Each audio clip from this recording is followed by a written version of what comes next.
Знаете ли, че бебеносенето е естествена част от природния живот в дивата природа?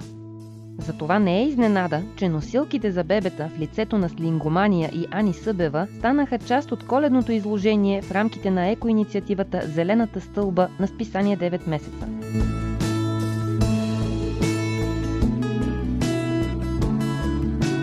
На своеобразния базар, който издателството проведе на 2 декември в МОЛ България, показахме на младите майки и бащи как носенето на бебето е интегрална част от устойчивия, природен и природосъобразен начин на живот.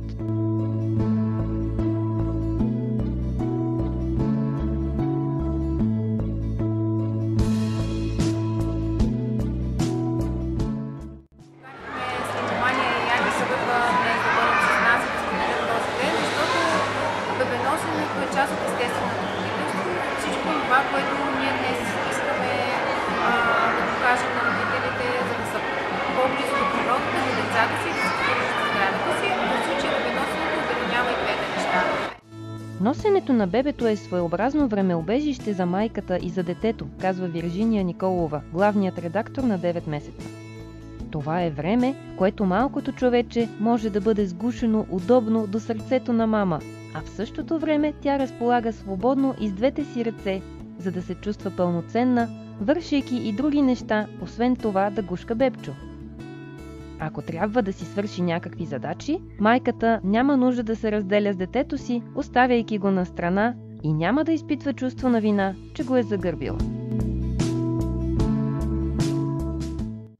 Естественото място на бебето да бъде до майка си, усеща се лицето и топлината на кожата и нейния аромат, аромата на мляко, на любов.